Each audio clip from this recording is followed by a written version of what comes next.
Və keçirik digər xəbərlərə. Bu dəqiqələrdə yeni bir xəbər. Polkovnik dəhşətli hücumun anonsunu verdi. Zelenskini çox ağır dəqiqələr gözləyir. Raketlər Zelenskinin bunkerini dağıda bilər. Bəli, Kiyevdə hava hücumundan müdafiə sisteminin fəaliyyəti zamanı baş verən partlayışlarla bağlı internetdə məlumatlar yayılıb. Qlobal Info xəbər verir ki, bu barədə təqaüddə olan polkovnik və hərbi ekspert Anatoliy Matviçuk məlumat paylaşıb. O qeyd edib ki, raket və pilotsuz uçuş aparatlarının hücumları zamanı Ukrayna silahlı qüvvələri ilə əlaqəli bir sıra strateji obyektlər hədəfə alına bilər. Onun sözlərinə görə Kiyev və ətraf bölgəni elektrik enerjisi ilə təmin edən Kiyev su elektrik stansiyası əsas hədəflər sırasındadır. Bundan başqa hərbi sənaye kompleksinə daxil olan elektron və arsenal zavodları, hətta Zelenskinin gizləndiyi bunkerlər, eləcə də taktiki aviasiyanın yerləşdiyi Giuliani və Borispol aerodromları da potensial hədəflər kimi göstərilir deyə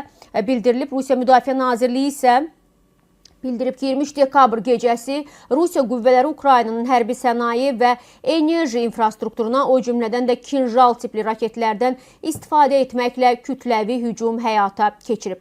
Təqaüddə olan 1-ci dərəcəli kapitan, hərbi ekspert Vasili Dandikin isə bu hücumun general-leytenant Fanil Sarvarovun qətlinə cavab olaraq həyata keçirildiyini də iddia edib, dəyərli izləyicilər.